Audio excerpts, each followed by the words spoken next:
Well, it's noon or a minute after almost. So, hi, Kent. I'm going to get us started. Hopefully, a few more people will be joining. It's important to us that we honor your time commitment today. And I specifically scheduled this over lunch. And so, if you need to eat your lunch, just mute because you'll make the rest of us hungry. Um, and get up and do what you need to do. We certainly understand that. But welcome everybody. Like these are kind of one of my favorite VP3 responsibilities to do is to gather you all that are leading groups and hear from one another. And so on behalf of VP3, welcome to the stage 3 journey online facilitator training that we're going to do. And my hope is that we really just can enjoy each other's knowledge and wisdom and discernment and have some good conversation and maybe hear some good details and bullet points on what you guys are thinking about and wondering about. And material wise, if you guys have your session planner with you, that would be helpful. That's what we'll kind of be working out of mostly. If you want to grab that or wherever you take your notes, but I will be referring to that. It's kind of easier just to flip to that correct page instead of trying to capture that a little bit later. So some of you might not know me. I'm Lori Rasmussen. I'll introduce myself and then I'll have my colleague Deborah introduce herself as well. I'm here in Waterloo, Iowa, and we're in cold weather. Some of you are not in cold weather right now, in warmer weather. And I have worked for Vantage Point 3 for about 5 or 6 years now as a facilitator coach. I'm also a full-time mental health counselor and just started my own private practice. So being a part of Vantage Point 3, gosh, it's been 10 years now since I've even was introduced to the process, but it really is a beautiful way that I get to integrate kind of my love for helping people create a space to develop their relationship with the Lord. And so I'm thrilled to be here with you. I have 2 college-age daughters and 1 crazy Brittany Spaniel that hopefully will be quiet the whole time for us. But I'm excited to be here. Today, our hope is like the things that I hope we will cover. I have a few on the list and then we'll see what else shows up for us today. One is to learn from one another, like your wisdom around this table and discernment is really where the gold is. And so I really want this to be conversational style. I don't want to do all the talking for sure. We want to hit the narrative because I'm guessing some of you are heading into the narratives and your thoughts and wonderings about that.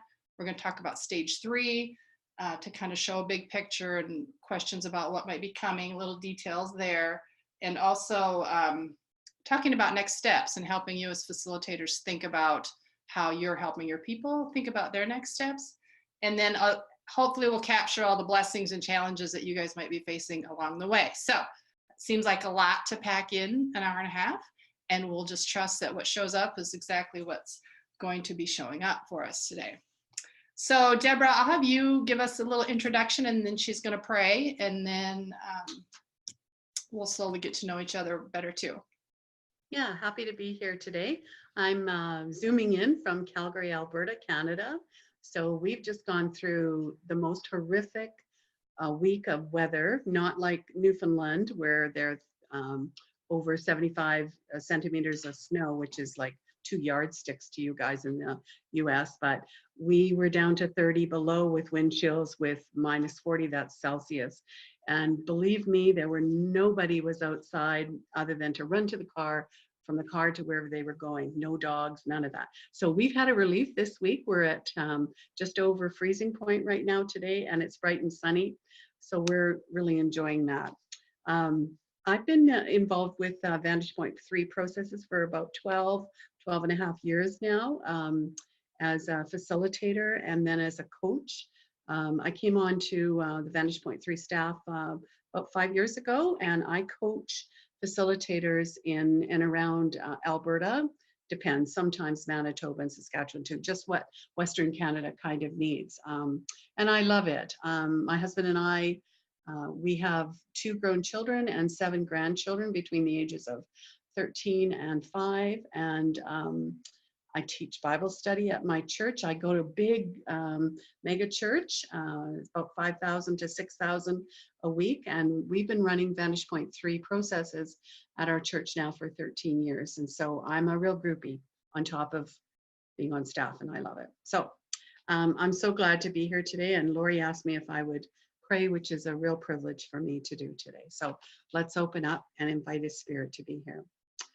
Father, we exalt you. We lift your name on high. We know that you live, and we know that just by knowing you that we're blessed because you are a rock and the rock of our salvation, Lord. And we want you to be exalted today in our conversation. We want to have those special spiritual eyes to hear what you would have to say to us. And we want to have those eyes to see what it is that we need to see. You are such a good God. You will show us. And so we invite you, Holy Spirit, now to take charge of the questions and just to bring the thoughts to mind and just to have a really good fellowship over this process of being discipled into greater friendship with you, God our Father. Amen. Thank you, Deborah. Well, I keep tossing around how I want to do introductions. Like I could easily spend this hour and a half just wanting to get to know each of you because that would be really fun. But because there's so many, I'm trusting that kind of who you are and where you are at in the process will kind of come out as we share. But I think it would be helpful just to know where everybody's at in the process. So maybe, I don't know if this will work, but I'm curious who's completed the narratives and who's still heading into that. So if you're past the narrative sessions and already done that, is there anybody, like just by raise of hands, that have gone past, gotten that completed into stage 3? Ron, tell us where you're at. Well, actually, we've finished stage 3, and we're just getting ready to start a new series of the journey. So I'm looking at just kind of catching myself in between. Okay. Looking ahead a little bit. So yeah, we should be getting a new journey, stage 1, in the March timeframe. So that's where we're at. Ooh, you guys So are most rocking of it. my notes are what I learned from completing stage 3 some months ago. Excellent. So we have a veteran, a fresh veteran is what I like to say. You just come out, which is helpful because we forget, right? Like, or I do anyway. Well, let's just shoot around. Tell me where the rest of you are at. Kent, where are you at in the process?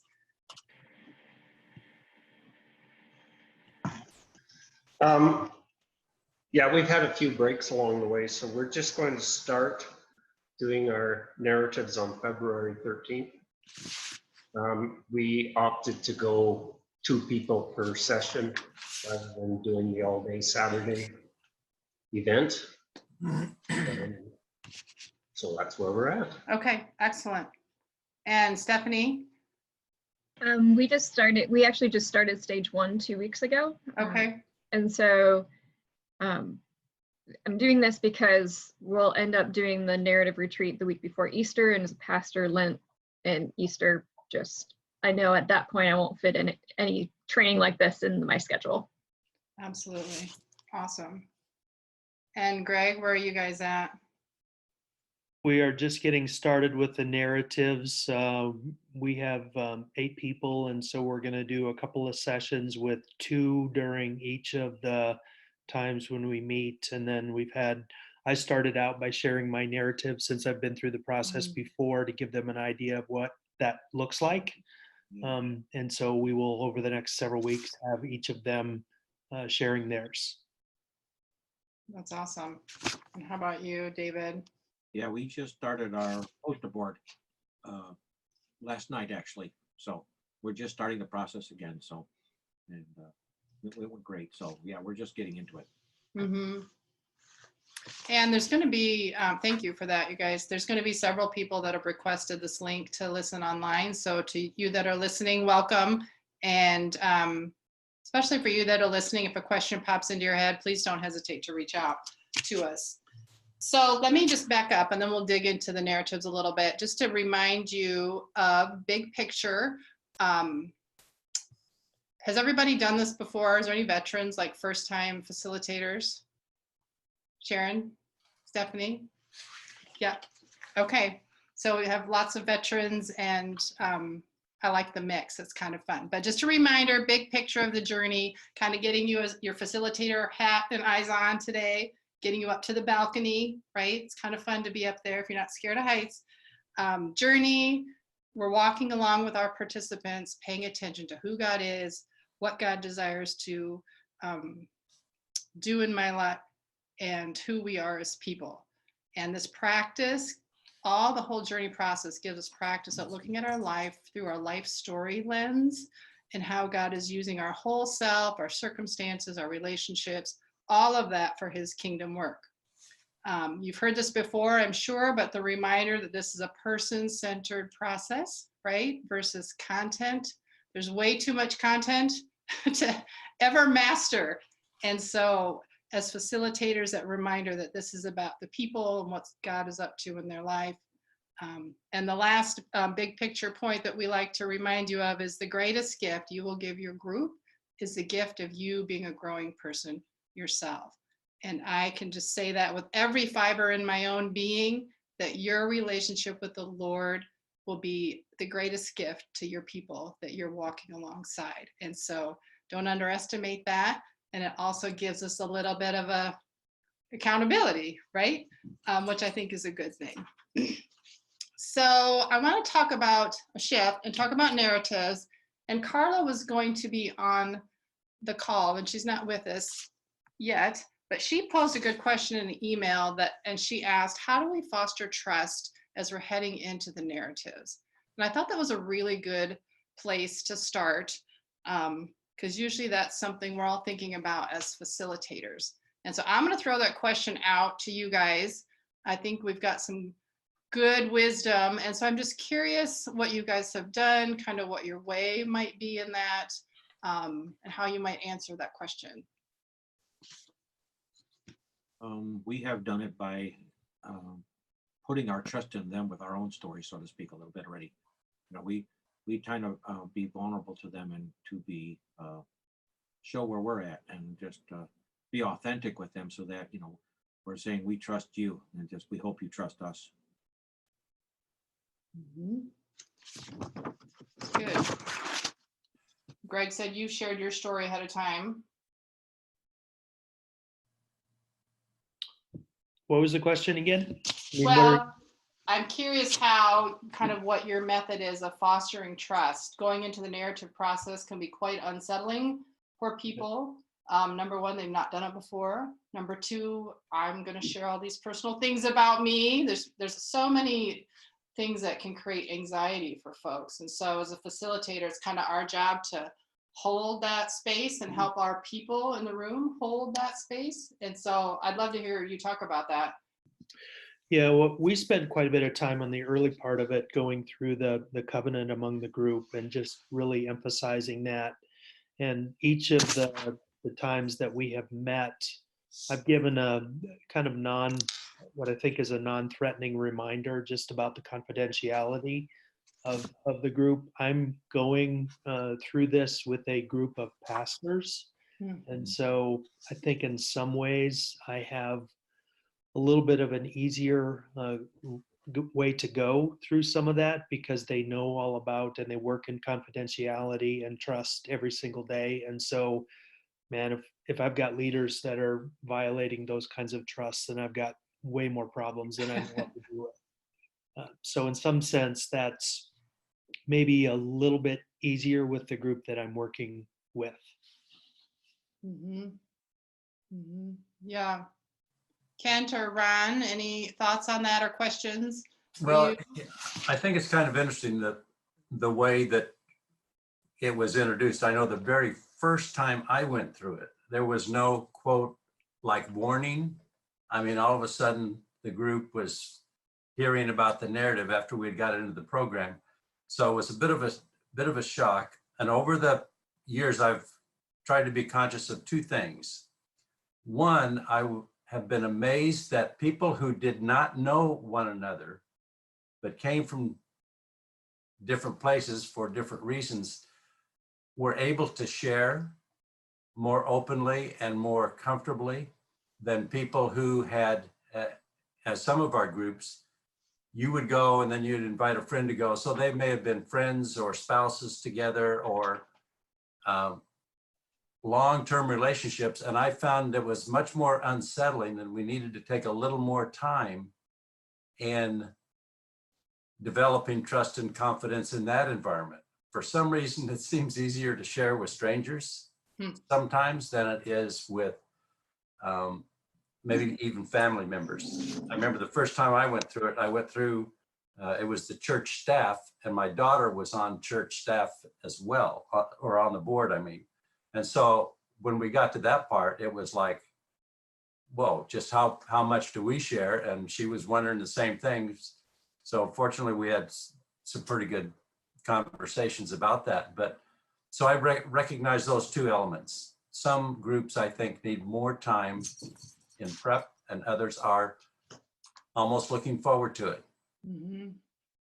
That's a good point. Some people, they get excited about it. Yeah. Kent, what are you thinking? Well, we have the very fortunate circumstance where 3 of the ladies in our group, we have 6 participants, plus the 2 facilitators. 3 of the participants have been through something called Freedom Session. So they are, right from our very first introductory meeting in session 1, they were very open to some of the things they're going through because of what they learned and did through this Freedom Session. So already there is a very much an openness within our group, but I can see in the next couple of weeks we need to really kind of focus in on what level of openness is going to be appropriate. And yeah, so there you are. Well, I want to hear from Stephanie, and then we're going to come back. Stephanie, what are you thinking as you're just getting started? This is a few weeks out for you yet, but I'm curious what it stirs up in you for thoughts and questions. I think the thing that I'm trying to figure out is what I need to listen for in stages 1 and 2 so that I can prep them for that narrative. You know, hey, have you thought about this? When we get to our narrative, this might be a really good thing to explore. One of the things I do is I have them write, I have this bucket I take with me with Post-it notes and markers and stuff. And so just having people write down like, oh, this is a thought I need to explore later, or in my own time or with my mentor, which has worked really well before. Susan Reese was my advisor in seminary. Oh. But also Brene Brown talks about in her Daring Greatly, that need for vulnerability in order for people to enter the arena with you, you need to also stand in the arena with them. And so as I listen to what everybody else is sharing, that's what is re-resonating with me. Can I just speak into that a little bit? As I'm listening, the fostering trust, I think that as you're at a real advantage, Stephanie, because you have a whole 7-8 sessions before people even start doing their Post-it note and getting into that narrative. And so some of the things that you've already mentioned, but that I do very intentionally through the beginning session is when they're sharing their values or their biblical mandate, where they talk about what scriptures are important to them, or anytime there's a prayer that might come up, I'm making notes all the time and I'm pressing into that. So if someone has a value of alone time, you might, as a facilitator, press into that just as a group aside. Oh, what, tell me why you need a alone time. Because what happens is that becomes a little thread, a little tendril to a vulnerable spot with them. So you're listening for those things along the way. You're paying attention to where that person, you might push in a little bit, because the others in the group probably won't, but you can if you're listening. And the other thing is when you're sharing the values, you do what's valuable in your life and your biblical mandate, to ask them why they chose those things. because you'll start, there'll be maybe a little story, a little vignette. I remember one time someone shared their biblical mandate, and it was 5 verses. It was all about the protection of God. And that thread, if you're really listening with Mhm. ears to hear, like one of the facilitators that I was with pressed in and said, do you notice that they're all about protection? Why in your life do you think God would give you that? And that opened up into a story where he had been bullied. All this to say that they're actually, if you're listening and asking and leading and prompting, they will share little pieces of their story before, which builds into the vulnerability, right? Like they're Mhm. starting to trust already. And the other, yeah, so that always listening to and asking for little vignettes, and then you always being ready, even before your story and sharing your narrative, to be the one that gives a little bit of vignette. This is why this is my value.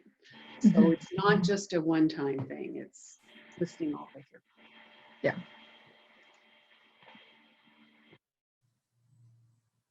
The phrase, trust the process is in my mind. Like you'll hear us say that over and over and over and over, right? Like it's a dance of knowing that narrative is coming, but not over talking about it because now you're freaking a few people out, right? Like, Yeah. and just let's do the work in front of us, and the material really will lay it out beautifully as far as how you enter in. There is a ledge though where all of a sudden it feels like, ooh, it's time. We are doing this. You know, that there's right. Somebody had mentioned that all of a sudden there can be that sense of, okay, here we go. Like we're entering in. You know, once you get to that post-it note session, it's like it's on for people. And so trusting the work before then, not to, you know, just to let it percolate and it's all good. Yeah, trust the process, trust the process. We say that over and over and over. Yeah. I'm just going to keep our conversation moving, but don't ever feel bad about backtracking if a thought comes into your mind. But Ron, you had posed a question of how do we decide to do a couple of narratives at a time versus a one-day retreat? Is that what you were thinking? Right. Yeah. And so it kind of floats us into, as we think about narratives, kind of the details of how you're unpacking that and what it's going to look like. And then I'm curious about your thoughts on how you're coaching your people to receive that story well. And so, Ron, how did you guys share your narratives? Well, we've done it both ways, and I found obviously advantage to both. I would say the primary reason we usually split it up is more on logistics rather than really thinking about what might actually be better. It's more in terms of what can work based upon people's schedules and time and that sort of thing. So you end up going one way and making the best of that. But I found the fewer times where we've taken a day of, one of our participants had a house in Palm Springs, and we would actually go there over the weekend. And those couple of times were extraordinary. And if there's any way, and maybe it's just a preference, if there's any way that we can make that work logistically, it's powerful. People not only share their narratives, they have time to interface and relate. You know, it's really high, very intense for that weekend, but that I've never felt the group bonding that way when you have really wrung yourself out. You're just emotionally drained, but we found it worth it. Just a comment. Well, I'm a little partial to that too, Ron, because that's kind of how our church has always done it. So you kind of learn your own ways. But it can look a variety of ways. So you don't have to do it one way or the other. What makes sense for your group. You have to adjust your calendar if you're doing a few every night. Right. And there's no wrong way to do that. It's just be very mindful of how you're choosing to do your way in that, so that It doesn't have to be either or either. It can be, Right. you know, a few share a couple of evenings and then 4 or 5 on a weekend. So I'm curious to hear from you guys if you have any kind of what you're thinking about what's coming and sharing the narratives, kind of what's rolling out around in your mind and how that's going to look. You all kind of already all got it all figured out and you're good to go? Like, We have done it both ways too. The challenge was it was a big group. Getting everybody together for one day is harder sometimes, but again, when you're doing separate stories, like 2 stories a night, I usually do. The challenge is to have everybody there still, for their story, so that they're all part of the story, the larger story again. So yeah, that's the challenge. It both ways. It depends on the group, mhm. and the day was wonderful. We had a special meal afterwards and everything, so it was good. And we always recommend that you as a facilitator share your story. A few weeks ahead of time is good. And I think Greg, you said you just did that. Maybe did I hear that right? Yeah. I just remember when my first journey group and Pam Edwards shared her story. She was my facilitator. Like I had been working on my story, but when I heard hers, then it was kind of like, oh, okay, this is how to do it. And this is so doable. Like it just took the what is going on off the table. And so any thoughts on that, Greg, for you and kind of what you noticed as you shared? And Yeah, I think I don't think there was really the level of apprehension with this group of pastors that I'm working with. They were more trying to get a sense of, well, how much do you include? And so I even uploaded, we're doing our group all through Zoom. And so we're doing it a little bit differently, and that has both its pluses and its minuses. But we're using a collaboration tool that we call Basecamp, which is a communications hub. And so all of the communication, the documentation and stuff is uploaded there to this online website where they could read, my narrative and see how many words it is. And this is mostly a type A group personality wise. And so they charge in, and there has been very little apprehension about the narratives.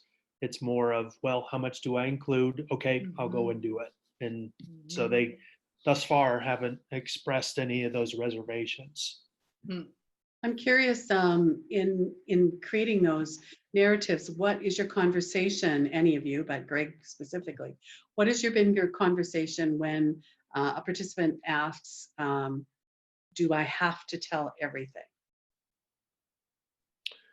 Well, what I've encouraged them throughout the process is to share as much as you're willing to share, but also push yourself to the edges of where you're comfortable. Because if you don't push yourself to the edges, you won't experience the most growth that you could if you aren't willing to be stretched. So I've given people complete license to choose to include whatever they want to, but encourage them not to just play it safe. Well, we've usually tried to say in their preparation to write everything down, but maybe you won't want to share that, but make it a conversation between you and God, and that would be, spill it all out and see what comes up. Now, what you would choose to share with the group is what you're comfortable with. So we break it into two, but I would encourage them to be as honest as they possibly can in writing it out for themselves, and then out of that experience, select what you are comfortable in sharing. That's sort of my method too. Is when I'm approached with that one, I always say, you need to write everything out, like everything, do it. And actually, I push more. I say, and then choose somebody to share everything with, because we are told to confess our sins to everyone. And then what you bring to the group, there's ways, if you want to include a very traumatic situation, that you don't have to include names. There's ways to embrace that in a more gentle way with the group. Yeah. Greg, I'm just curious now, do you guys read out loud then when it's your turn to share, like on your call? Yes, we do. I haven't been a part of an online group yet, but I'm super intrigued. So I know it's showing up for me somewhere because I want to be able to experience that. So it's interesting to hear. Let's see, receiving the story, thoughts, questions, wonders. And you know, there's so many factors that go into your group dynamics, how much kind of facilitator work you have to put into this versus, oh, it's really, you know, naturally just happens with ease. Somewhere in there is where it falls for the facilitators. And so we recommend some really good guidance for your participants on how to receive a story. And there are some tools on our online toolbox if you want to kind of read some words to that. But for those of you who've done it before, I'm curious how you set that up, because it's a bummer to share and be really vulnerable and it to fall really flat in the room and there's dead air. Like that's not helpful for anybody. And so as a facilitator, part of our role is to kind of help hold that space for people and help the transitions work for each other. So thoughts on how you set that up, receiving the story? We always talk about sacred ground. You guys talk about, you know, when we receive this, this is sacred ground. You know, this is being really vulnerable. And, you know, you guys have made a lot of good points about, you know, making sure you write it all out. That's a good point. And with us, we have a lot of married couples, so we make sure they share their stories together first before they share in the meeting, to make sure that that's clear. And, yeah, that the sacredness and then the blessing following doing the blessing afterward is just critical. That really helps them to accept themselves as their story, too, that it is a story and that they're loved by they're really known for who they really are. Mm-hmm.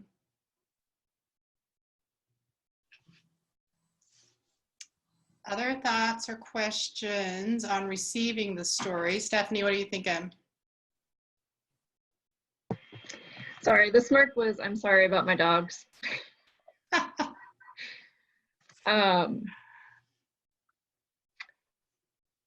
I was thinking one of the things that has helped me when I've created narratives and shared them with people, I can't remember who made me do it. Sorry. But they had people, as they were listening, write down questions. You needed at least 2 good questions for the person in receiving their narrative, to either expound on it or to receive clarification, just as an active listening piece, or to say, you know, this piece, I really felt God speaking through you in this piece of your narrative. So I'm thinking, as you were talking it, that's part of the things that came to my mind. A way to reflect back, speak into your person. Yeah. The kind of little cheat sheet that I use often after a story is shared is a time of brief silence, careful word of thanks, reflection, particular words of hope in your reflection, some clarifying questions, and then prayer. No fixing, no counsel, no, I think you should. And I'm sure you guys all get that, but sometimes we have to capture that if it's starting in the room and turn it to honor the participant. We've always had one question that we try to close with, and that is, how does the person actually feel after sharing? Because we all go into it a little apprehensive, a little bit nervous. How's it going to be received? And I think I heard David say, afterwards, it's good to hear them say, I feel more loved than I felt in a long time. And that's a good thing to say. And so all that anxiety, and so I just encourage them to get their feedback. I've never heard anyone say, I'm sorry I shared, or gee, that's too bad, or anyone saying, how could that possibly be? It's been bonding and healthy emotionally for them to actually express that feeling. And they all say, oh yeah, me too. I'm so glad I did now. I want to just speak to that. One of the things, I think, Stephanie, you mentioned Brene Brown, and she talks about the necessity to be vulnerable, but she also talks about something that happens quite often after narratives, It's that hangover of vulnerability. Sometimes the next day or later that night, it's like, oh man, I shared too much. So even chatting about that as you're educating your participants to walk through that narrative story. Yeah, and then our founder, Randy Reese, used to say, because sometimes in narratives, really hard things come up. In my own experience, once I had a woman share that she had been locked in a closet as she was a child. Her mom and dad went to work in a restaurant and she was locked in the closet all by herself. That was their way of childcare in a certain culture. And she just said it like that and then went on. Didn't elaborate, didn't move into it at all. And so at the end, Randy would say, so there's very hard things that come up in people's lives. Don't let them hang there. Like your job as a facilitator is to say then, I think his words were something like, you shared this, and it was must have been a tremendously hard thing for you to survive, or a hard relationship for you to go through. How is it for you now? So letting them have the opportunity of moving into it a little bit more in a way that they've got some time in between. I thought that was brilliant. And probably no one else in your group is going to do that if you don't. So a facilitator reminder, and as we turn to stage 3, this will show you, but it's in my head right now, stay in session 1 of stage 3 is a place to debrief. So you've shared your narratives, now you're in session 1, and there's a specific exercise that you're asking questions, and in the group, you're basically debriefing and helping people kind of capture what's still left over, what they might be thinking about, and helping them kind of lean into, now we've shared all this, and so here we go, versus, whew, that's done, where's the next thing? Like there's a facilitator guidance in that I think is important and helpful, that now that we've named some things, this last stage is going to help us look at, oh, well, what's that mean? What are we going to do with all that? So that wasn't in there. It's one of the changes that we've added, and I think it's a really good add to begin stage 3. So you can kind of capture that and then keep rolling with it. And it also gives, go ahead. It also gives at that point the direction that everybody in the group is now can be looking with eyes and ears to hear where that person is going in terms of their spiritual development. Because you've got your values are done, you've got biblical mandates, you've shared your stories. So now each person in the group can be an encourager and a challenger, a support and a challenger. If you feed that and seed that. Does that make sense to you? Do you know what I'm talking about? Because you have it all there on the table. Now, what is your group going to do about that? I mean, we're meant to walk alongside of each other. So how do we foster that deeply in session 3, stage 3? Well, I could talk about narratives all day long, but I'm curious what's brewing for you guys. If there's any challenges that you, wait, a question or a thought. Otherwise, I think you started the session with looking at this from the balcony view. And usually going into stage 3, we remind ourselves about that balcony view, those 3 big questions. Who's God? That's the biblical session. And then who am I is the next session, the relational one. And then the final big question, well, what am I going to do about how I answer those 2 questions? If that's God and this is who I am, now what do I do about that? So those 3, who's God, who am I, what does he want to do through me? Those are the big things. And stage 3 for me is, what do we want to, what do I want to do? You've answered a little bit about God, a little bit about yourself. So what? Yep. Excellent. Rod, you just took my lead in. Oh, sorry. Thank you very much. You're doing my job for me. I like it. So let's turn the corner a little bit and look at page 33 in your session planner, which is stage 3. And on that page is a nice overview. And yes, stage 3, I love the revisions. It strengthens that question of what is God desiring to do through me?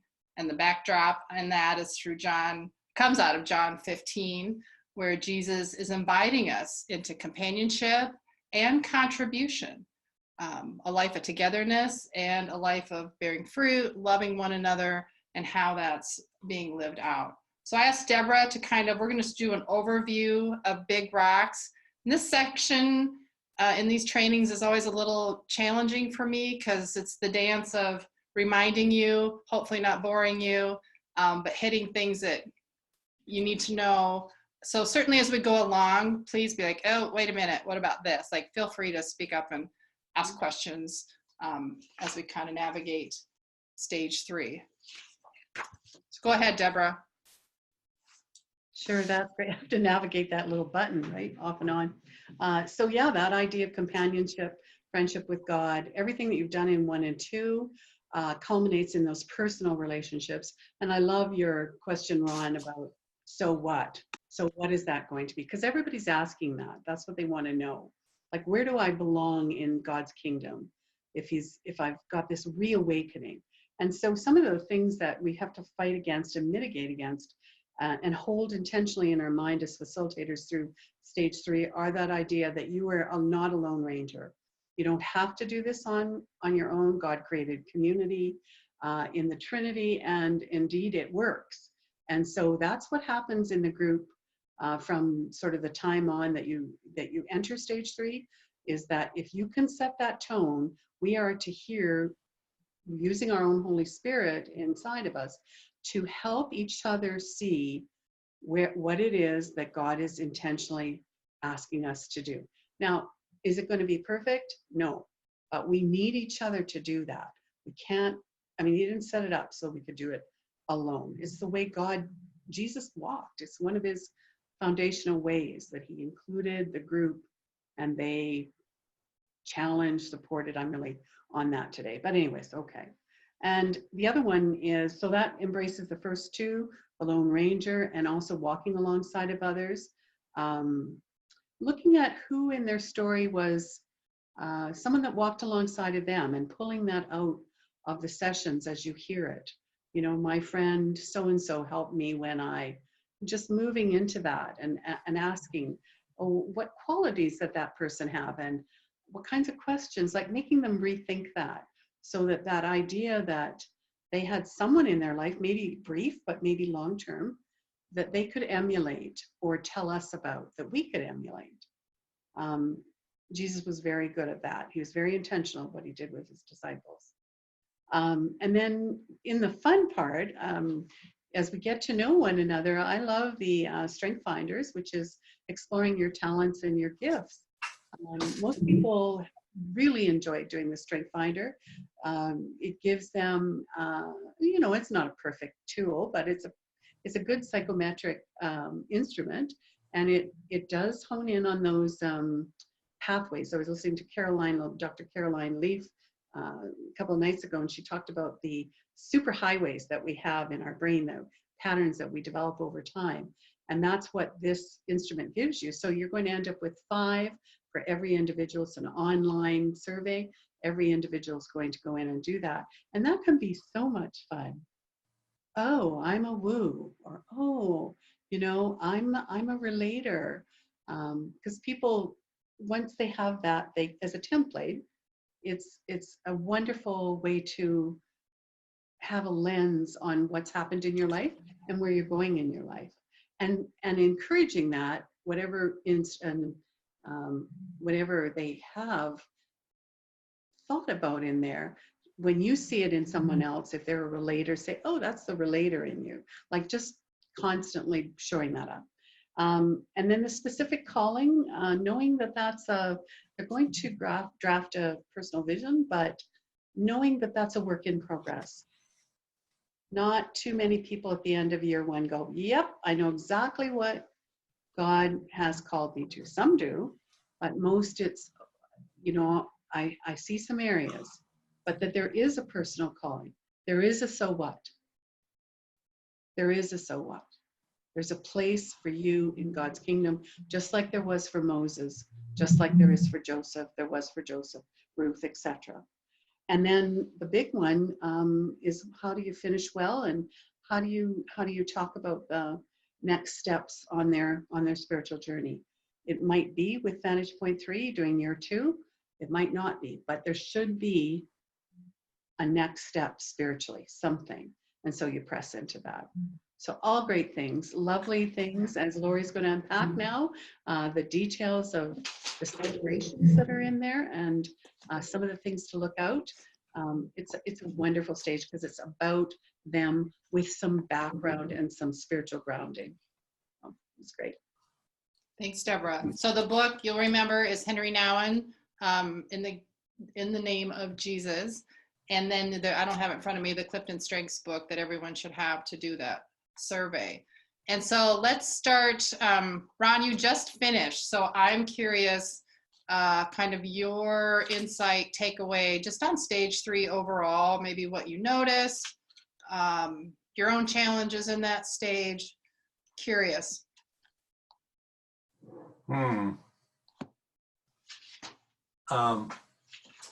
Well, I don't know if anybody else has noticed. I've been doing this too about the same time, probably more than 10 years, I think. And I've noticed a change in society. This stage 3 is, to me, become more and more critical because it's really where that, living it out. It's one thing to have the head knowledge and the theory and stuff, but it's a whole nother thing to live the life. And I've noticed that over time, there was more kind of a consensus about what does that look like in our world and in our church and in our community. And I found more and more now that I used to think of it's kind of the church against the world.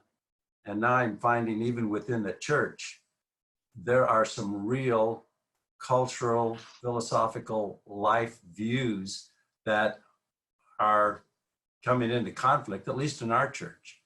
I mean, now it's some of the cultural forces are really there. So you get to this, well, here's my calling. Here's what I think we need to do. How you do that and implement your calling and still be unified in the faith is a challenge. So, and I think that's one of the, always going back to the narrative and always going back to the purpose of this is not to try to force your will on changing the world necessarily, but it's a different battle. And I'm finding that once people start living this out, well, this is my calling, this is what I think I ought to do, it brings up some things. So that's a challenge to keep, I think, the unity of the body and our focus. So for me, that's realizing that society has changed. I've got a great grandson now. So there's like 4 or 5 distinct generations living life at the same time. And just before your meeting, I was previewing an article in Christianity Today about how churches are kind of mistreating. And I'm looking at the age of the people that are on this call. There's a split, and there's a world that, well, they don't need me anymore. Well, what am I supposed to do now? And this younger generation, boy, they're just going to hell. Well, not true. And we have a role, but now our church is well known for its youth program. It's not so well known for adult discipleship. That's why I think this program is so key. I don't know if you find that in the other congregations, but I'm just looking at the age of the people on this call, and I don't see any 20-year-olds or 30-year-olds or I don't know. Am I getting? Oh, there we go. Thank Stephanie, you, Stephanie, you're bringing the curve down, I think. Yeah, Thank you. Yeah, I'm glad. Thank you. So that's it. That's just my take on it right now. Mm-hmm. I think it's the most important stage of the series. So can you clarify? I'm not quite sure that I'm tracking with you. So what, can you give us an example without names of what you're running into with the calling? Do you mean that they are so set on a calling, and like, I'm not sure what you're talking about. Well, let's take it. I think it's the political issue. I mean, right now, to find a quote, just put it out there, to find Democrats in a in a traditional Baptist church is rare, and how those two worldviews work together can divide the body. We had to change the rule to where don't pass out political literature in our lobby. When some people were offended by that. Well, what do you mean? That's my calling. God has called me to do this. And so, oh, well, yeah, he's called you, but maybe he hasn't called the whole church. So how do you balance these culture wars within the body of Christ? And I think the adult disciple, this kind of spiritual formation is key. You can have those differences and still be unified, because what binds us together is Christ, not our political party and not how you're voting. But those issues are really strong in our culture, particularly when you have this many generations come in. And I'm finding our own denomination and others, churches are splitting, and the world has to look at that and wonder, why? Why can't you guys get along? So and I think that's the purpose of the spiritual formation. How do we remain unified? Thanks. That puts it in a whole different sphere, because I'm up in Canada, so I'm not facing that exactly as acutely as you are in the United States, I think. Not yet, anyways. I would say this one other thing. I still have my mentor that I started with 12 years ago. And he's now in his 90s. So I'm looking for someone who can maybe share some things too. And we just had a conversation with my mentor, and he said, Ron, why? And he's totally on the other side of the political view from myself. So we got these two active guys with different views. And he said, why is it that we can talk about everything, and not judge the other person's view? Why is that we are so hesitant as the body of Christ to include some of these subjects? They're not off limits in our narrative, but for some reason, when we start trying to live that out in the world, all of a sudden it's not polite. Now, how do you accept that is the key. And we were asking ourselves, why is it that we're still together 9 years later, and we so look forward to getting together, for a couple of hours, one day of the week, so that we can not vent, but listen to one another. I think that's a key right there. You said it. It's listening. Yeah. Keeping first things first. Again, our relationships. I think that's key. I mean, yes, the cultural issues are second things, but I always try to keep focus on the first things. Where is our relationship together for unity, and keep that and conversation. We always try to have boundaries. Yes, I'm willing to listen to you if you're willing to listen to me. I mean, that's a challenge, but it is. And saying, yes, we love you enough to listen. Big picture. That hits the big picture balcony view of what we all have a place in God's kingdom, and we're all a part of God's kingdom. And so those big concepts kind of are the thread through stage 3 for sure. I'm just going to kind of walk through them in the session planner. We're just going to flip through the pages a little bit. I'm going to point out some key things just to circle or highlight for you.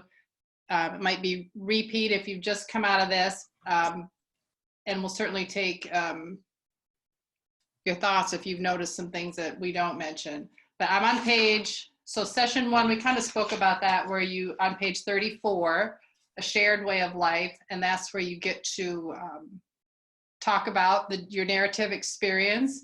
You could add a shared meal experience in there. They took that out. It's in the appendix. And that's kind of would be a fun night to bring in some food, or maybe do it a little different than you normally do. And some classes, you could spend a lot of time on that, on the questions about the narrative experience. And for some, it might not take that long. So just trust however that shows up for you guys in that. So turn the page to page 36, session 2.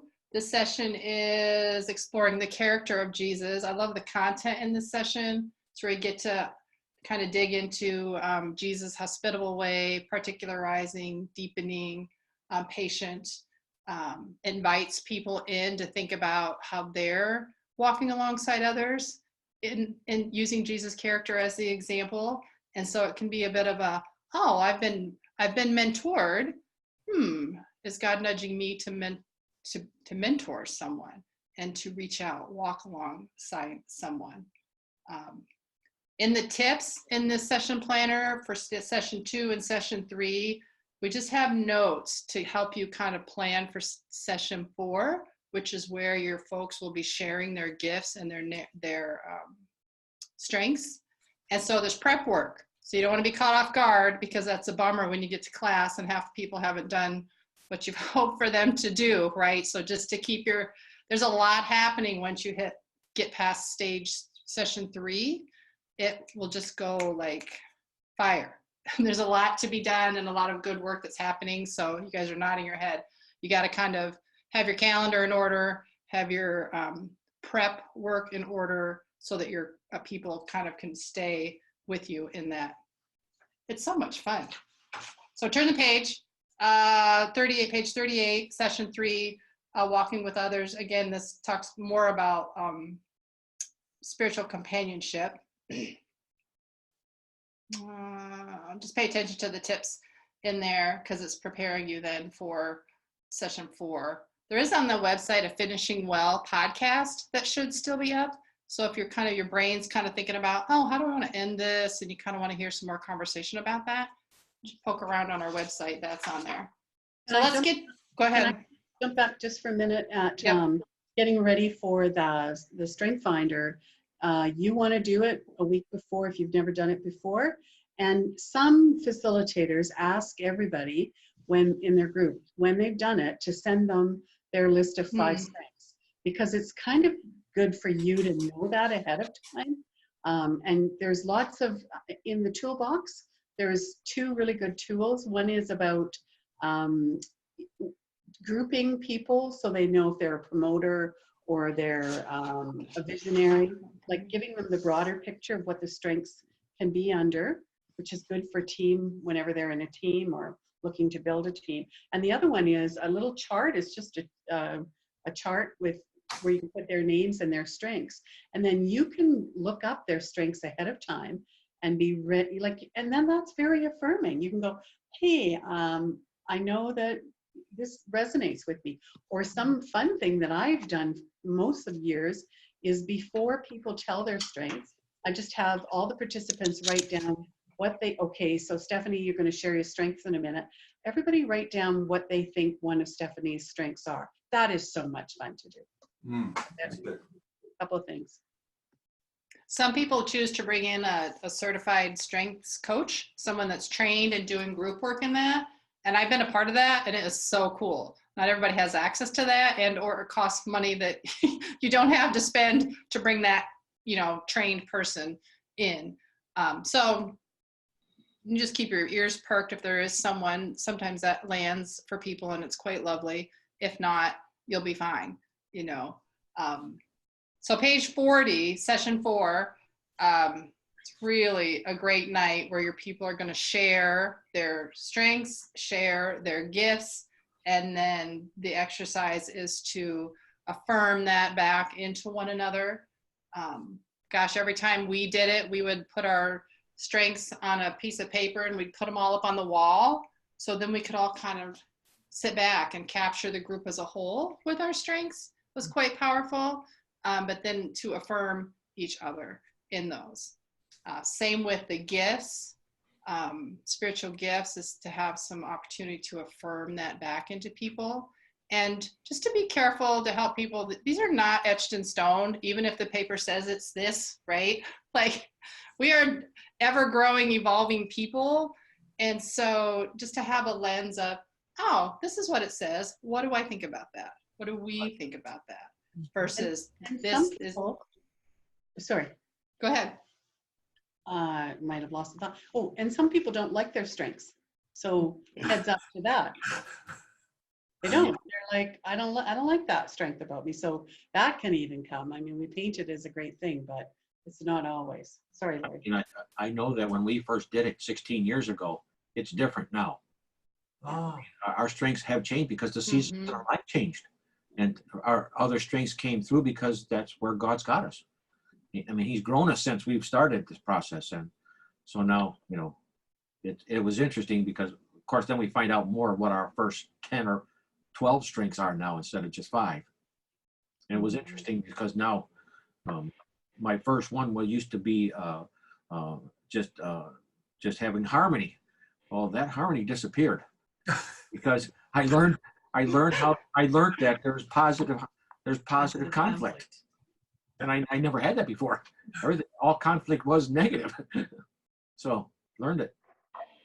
Comments, Kent, what are you thinking as we kind of head into the busier part of stage 3? I'm curious. Yeah, it's interesting when we come to the gifts, it created a little bit of an uproar last year when I went through the journey for the first time. And that's because in our church, we come from all sorts of backgrounds.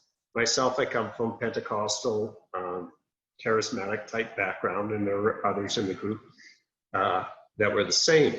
And so when we see the word gifts, we automatically think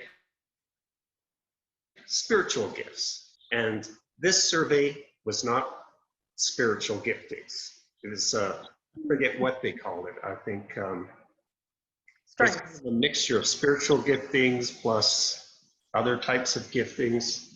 And so some people were kind of disappointed. Others were just saying, well, wait a minute, this doesn't even line up with what I've done in the past. So I guess I have a question on how to introduce this gifting survey, and just one thing I intend to do is just alert people that it's not specifically spiritual giftings. So there's 2 surveys. One is out of the book, The Clifton Strengths, that you'll take that online. And then there's a website where you can actually take a spiritual gifts survey, right? So there's 2 different things now in this session. And so the spiritual gifts, actual spiritual gifts, what would you think a spiritual gifts survey, that will have the language in it that I think your people are probably familiar with, right? The Clifton Strengths, they call it your talents. So it's things that are innately in us, our talents, how I'm wired. And then as I practice those, they turn into strengths. And like you said, David, those change over time depending on, or can evolve a little bit over time depending on what I'm up to in my life. So they're very much 2 different things, but it is deceiving if we're calling them gifts, because I might think of, spiritual gift, such as what, prophecy, or I can't even think of a single spiritual gift. Right, and that wasn't the confusion. We understood what the strengths were, but when it came to I think they call it team gifts. Is that right? In the material?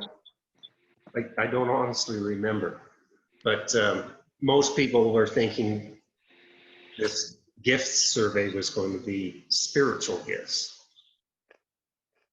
Like you said, like prophecy or gift of miracles or whatever. So the language didn't match up.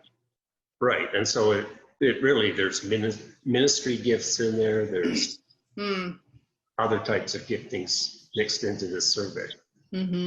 When we did it in seminary, we talked about how, so the gift of leadership, like the spiritual gift of leadership or the spiritual gift of teaching, there are different types of leaders and there are different types of teachers, and that the Strengths Finder helps narrow down the type of leader and the type of teacher or the type of any of the spiritual gifts that you can be.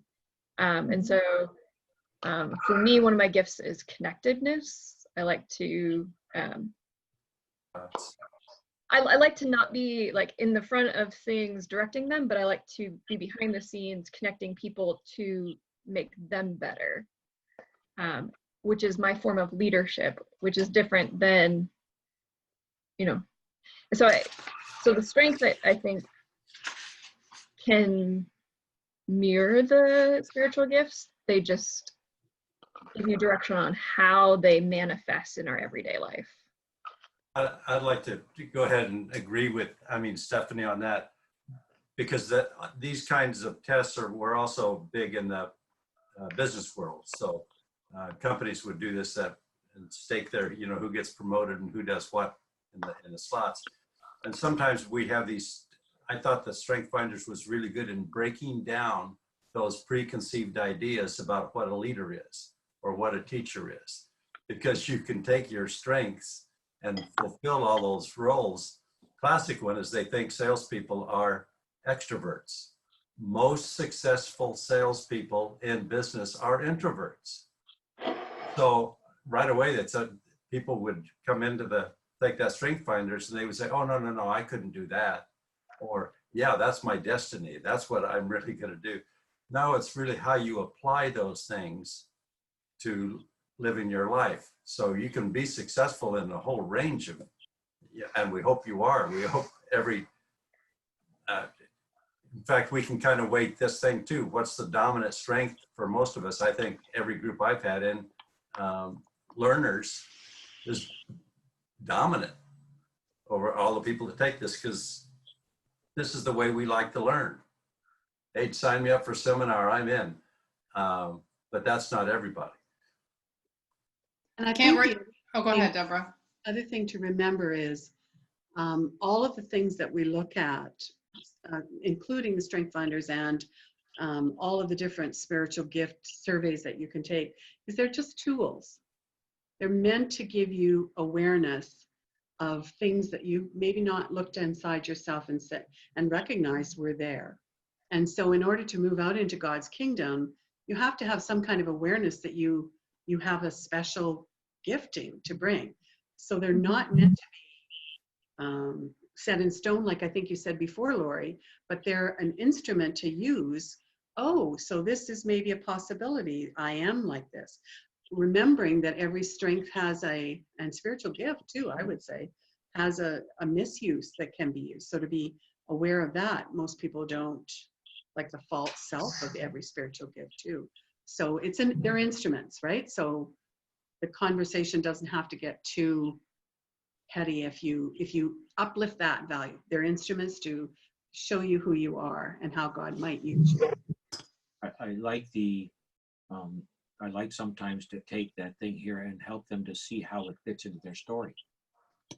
To help them see that in their story, this showing these strengths or these gifts here, so that they recognize that it is inside them, and that connectedness that Stephanie talked about. Help them connect them to that it is there, even if they don't think it is sometimes. I don't know if we answered your question, Kat.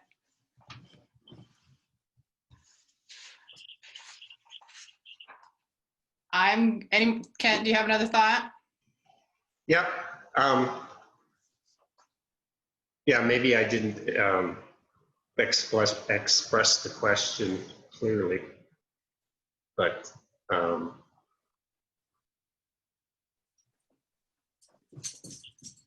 Are you saying that the language you have from being a Pentecostal doesn't fit the language of the spiritual gifts? exactly. Mhm. People that come from that background, Right. and I understand.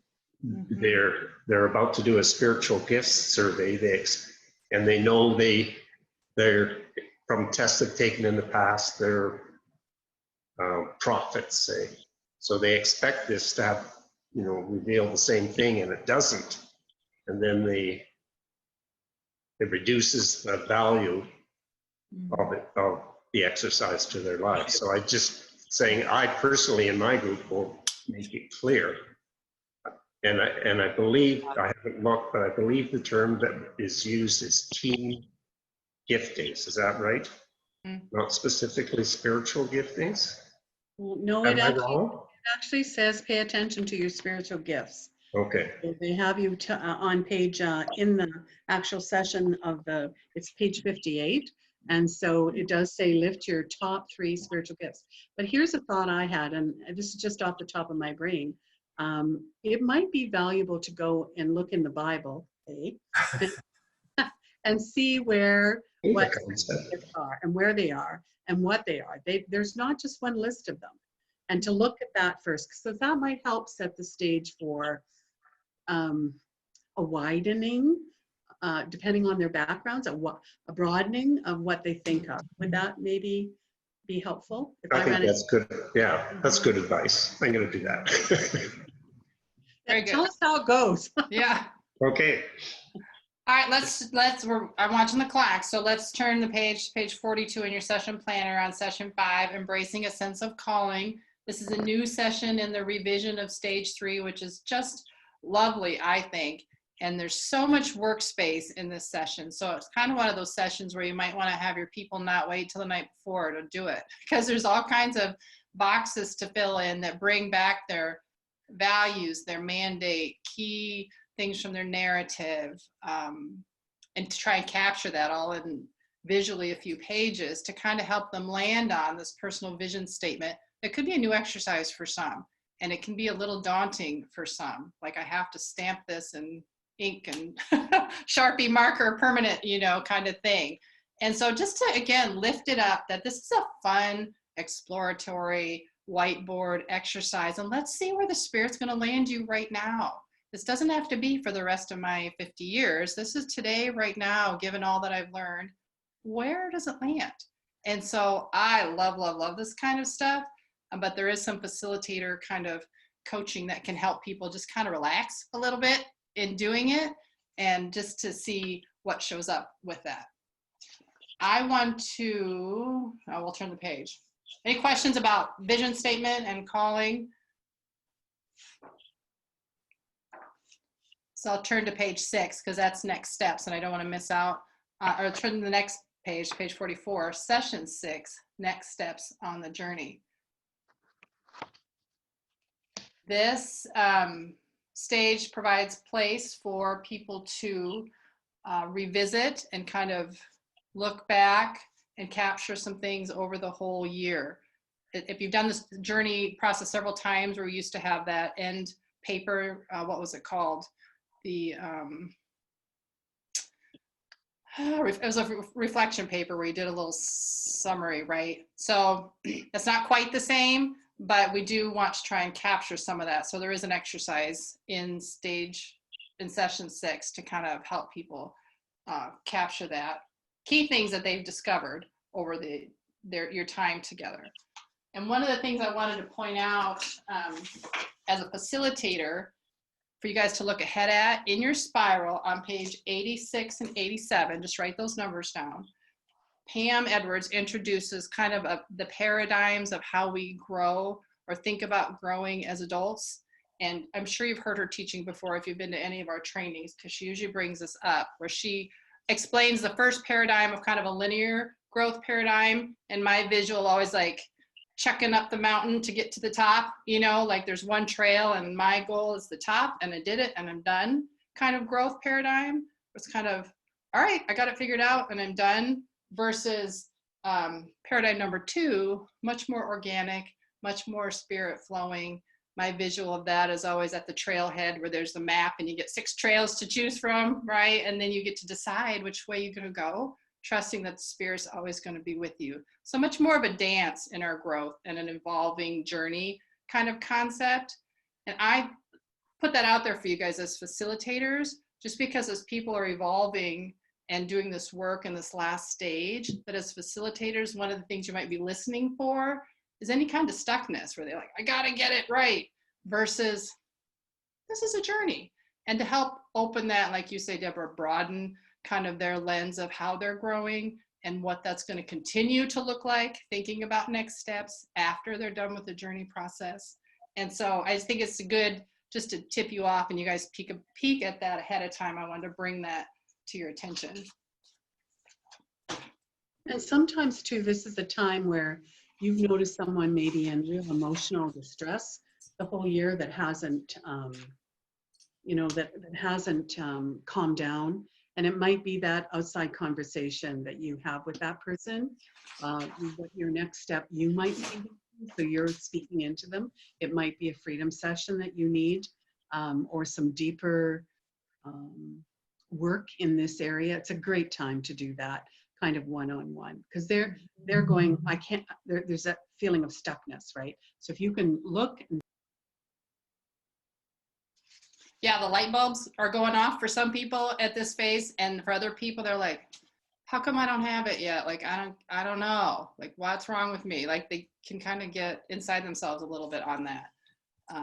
So those little side conversations, Deborah, you mentioned, this is in our toolbox, the gifts of a learning environment, ways that as facilitators, you can help develop your people with inspiration, challenge, why can't I remember them all? Support and recognition. Like, I would have a sticky note with those 4 words on my planner all throughout when I was facilitating, just always kind of thinking about how the Spirit could nudge me to help people along in those areas. So I'm naturally moving into session 7, which is your time of blessing, kind of mixing how you're ending your time together and helping your people think about next steps post your journey time together. So session 7, and there's prep ahead of this because we ask for people to write notes of encouragement, of blessing to each other. They need time to do that ahead of time. So just facilitator tip on planning ahead with that. This is a beautiful night. And so it's just really fun to be prayerful, be thinking about how you want to set this up in a fun way that really captures your journey together as people, right? And your relationships together, and to do the, well, what's next? Right? Not like, check this off the list and now I'm done. It's like, what's next? And for some, it could be going on to a way of life. And I would recommend in the back of your stage 3 manual, there's some introductory content on way of life if you want to put that out there for people. Not everybody may choose to do that, but it certainly gets people thinking of, well, I've just learned all this and uncovered all this. So the now what question, or the so what question, to keep that evolving for people. Another point at this stage for you guys as facilitators is to think about who in your group might be showing up as a possible facilitator. And I've been in that seat where Pam's like, I think you should facilitate. And I said, I think you're kind of nuts. Like, kind of conversation.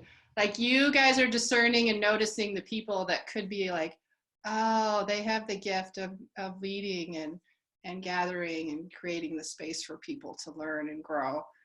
So there's all these facilitator things going on for you guys as you're trying to wrap up and end and navigate all of these good things.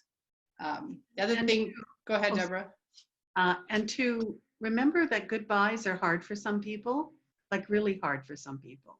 And so just have that in your mind too, that for you, it might be, okay, on to the summer and on to the group next year or whatever it is. But for some people, even that space of time, you've been their connecting point. So how will you bridge that? How will you bridge that? So I think those are 2 questions as a facilitator you have to think about. Mm-hmm. We like to encourage you to think about how everything that you've just done kind of gets introduced or in front of your church as a whole. And it's always interesting to me how churches do that or don't do that so much. But there's just tons of opportunity depending on how much clout you have in the building sometimes, and kind of how your church's what the practices are, how you can maybe share a story on a Sunday morning. Some churches do that. They have narratives and people share, kind of coach narratives and show people, this is what we've been doing for 9 months, like what we've been discovering. Like, it can be quite a beautiful thing, and also helps people like, ooh, I want to know what the journey's about. That seems pretty awesome.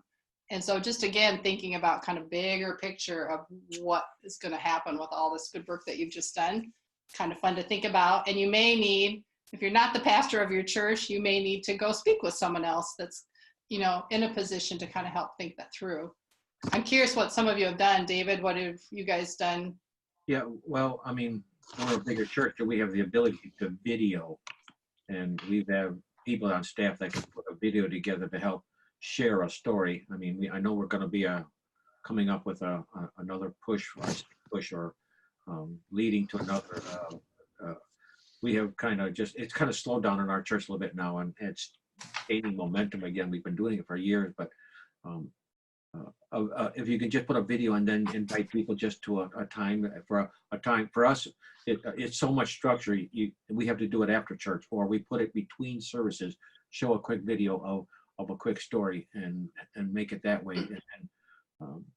And then we talk to our people about sharing their story, what the journey that they went, did they enjoy it, and sharing with other people. And then that you, generally speaking, that's one-to-one is always a great way to share. Mm-hmm. I feel like I just flew through session 3 or stage 3 really, really well. So I want to make sure I have time to kind of capture still what you're thinking about, questions. Carla, if you want to hang on when we're done a little bit, I certainly am open to that. I'd love just to chat with you for a second as we're kind of wrapping up. Ron, what are you thinking? Well, actually, it's interesting that you're finishing with that question, because that's kind of where I'm at personally right now within our church. How do we make this process an integral part of our church culture? In so many other areas, there's a natural progression. You know, you have the next steps, you have your youth programs, you have your camps, you have Celebrate Recovery, we have program for the home, and those things have just been part of the culture. So it's not like, do we have to do something to find people for any of those ministries?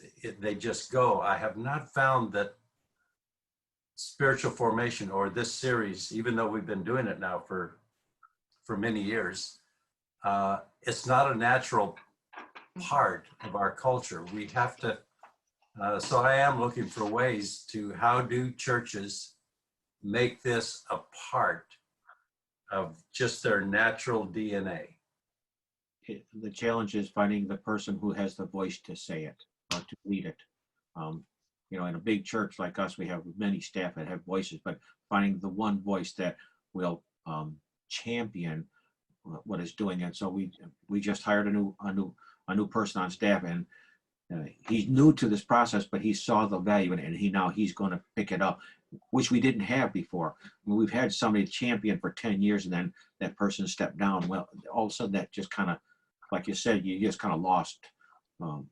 It wasn't there for almost, except for, you know, a few people leading it. But again, now it's all of a sudden he's champion, and and it's got to be someone in the kind of leadership that helps that process, because they have to see the value in order for it. And I've always tried to find we have many campuses, and tried to find a person who would step up and lead from that campus. And that's hard to do because people are busy, and a lot of them don't have a voice. They're facilitators, but they don't have a voice to say what can be done sometimes. That's the hard challenge. Yeah, that's where we're at as well. Yeah. How about others? I can't look. Oh, go ahead, Stephanie. So I think you had mentioned talking about like there's being a different generation gap in your congregations, even in this group. So I am 32.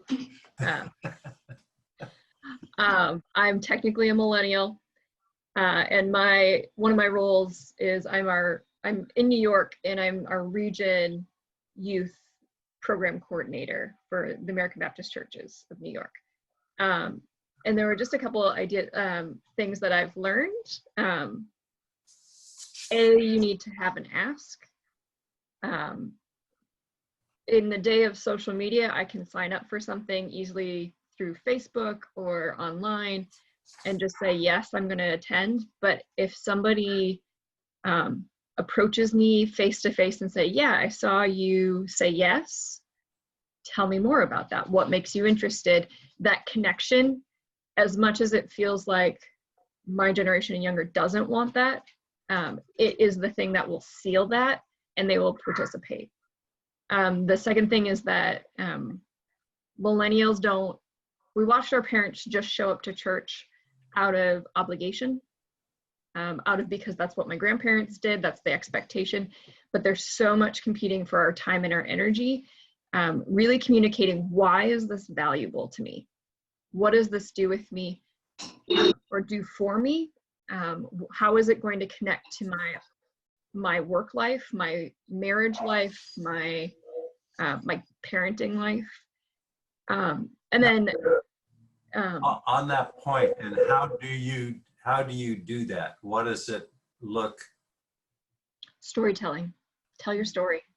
And If you how, can- right, and how do you do that with videos, with a forum, with just one-on-one? All of the above. One-on-one is going to be like if you see somebody maybe sort of interested, connecting one-on-one. But marketing says that, marketing research says that in order for somebody to hear it, sorry about my dogs, it needs to be in front of them 7 times in 7 different ways.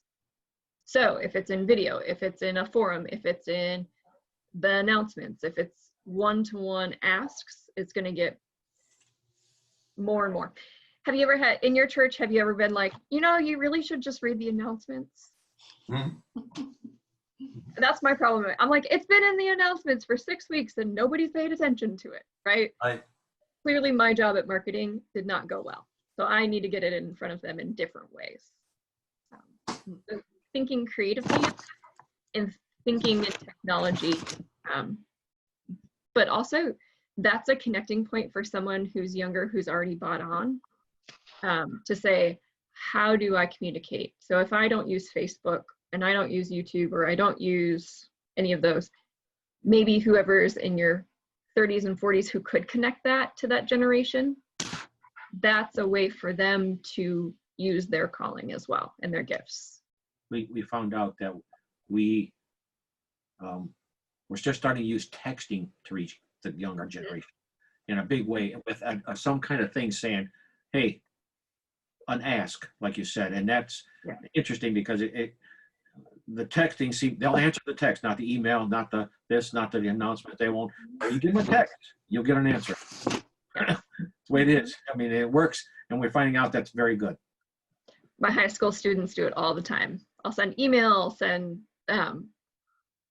but if we have a video messaging chat that we use as a group, they will actually answer in video. In Marco Polo is the app.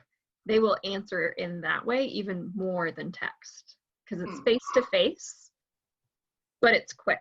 It can be left like a text message, but you see each other as well. So that's a new technology you might not know about. Thank you. Well, thank you.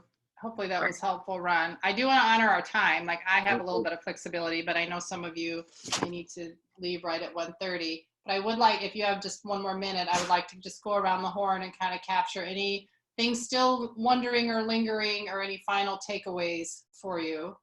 Let's start with you, Kent. No, thank you very much for doing this. It's lots to take in. I took lots of notes, lots of good points. So I feel much more prepared. That's about all I have to say. Good. How about you, David? Just how important relationships are, building this relationship, building trust and building a family. I mean, actually, because I love it when I have a relationship so well with them that we go all 3 years. I mean, that's what I look for. That it's not just this 1 year. I want to stay with you for a long time. I don't want this. I want us to be a lifelong relationship, so that when I always talk about if we all want to finish well, through each other and help. Because I still need help too, and I need to grow, and I want to grow. But I need them. And I invite them to be part of my growth. That's awesome. Stephanie, what are you thinking? Final takeaways? I recognize that my least gift, my lesser gift is affirming people. And so when I started, I said I wanted to figure out what I need to pay attention to. And so affirming, calling out the strengths, and then also how to create that bridge at the end for the next stage. But being able to think about that before, because it's so difficult for me to, like, it's not natural for me to affirm people. I made notes every time you were like, you might want to think about this for next time. So thank you. Good. Ron, final Yeah. thought?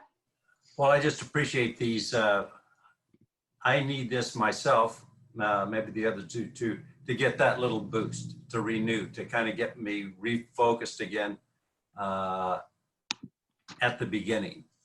So even though we've done over this and over this, I really value these hour and a half. Appreciate you guys doing this. And Carla, I know you just jumped in at the tail end. Curious what you're thinking. Oh, I always just appreciate and find it really encouraging to hear what people are doing in their groups and their experiences. And just to have, those little notes for awareness and attentiveness to things that might be happening in my group. So thanks, even though it was short. Deborah, what are you thinking for a final thought? I'm thinking how privileged we are to be able to walk with others and with each other, like-minded people here that want to see others spiritually go forward. And what a gift this is, what a gift this community is, and what a gift we can be in our own circle of influences. And how that one-to-one, I guess my final thought is, through everything, it's if something good has happened in me through the journey process, I need to be shouting that from the rooftops to everybody I know. That's how it spreads. So a few announcements and then I'll pray and we'll wrap up. One is, and I don't quite have the date in front of me, but I think in March there will be an early bird, a way of life training, online facilitator training. So if that's at all on your radar, I just wanted to say that out loud for you. The gathering, which is happening in about a month, there are still a few spots open. If anybody has the urge to buy a plane ticket to Arizona, you can get more info on our website about that. I wanted to make sure I mentioned that. And this is recorded. And so if you want to go back and hear this link, you have opportunity for that. And also at any time, like all of us at Vantage Point 3, if you have a question, wondering, like there's several of us coaches, the staff, like we are here to support you. And we count it a great privilege to be able to do that and get to peek into your world and come alongside you. So please don't ever hesitate to reach out, email, we like to text, like whatever way works, and say, hey, I have a question, or can we have a conversation? Or what in the world does this mean? You know, like we certainly want to provide that support for you. And finally, I always end with, you know, it is a great, big, huge deal that y'all have said yes to what you're up to. Big deal. And sometimes when we get into the detail of page 42, whatever, right, we kind of can lose sight of, you know, the Holy Spirit has landed you right here for a reason. And I don't take that lightly. I think it's a big deal and a gift and a blessing that you are to other people. And we know if we've facilitated before how we're kind of the ones that win in the whole deal, like the blessings we receive back in that. But just to encourage you, trust what you're up to, and know that God's work is quite active in your hearts and your work that you're doing. So I just thank you for your yeses in that. So let me pray and then we'll send you out. Dear Heavenly Father, I'm super grateful for the time this afternoon that all these fine folks, believers in you and your work and how we help grow people up are with us today, Lord. And I just ask for your hand of guidance, wisdom, and blessing upon them as they continue to do your work, Lord. And may you surprise each and every one of them in beautiful ways as their work with other people just continues to unfold. I just pray all these things in your Son's precious name. Amen. Amen.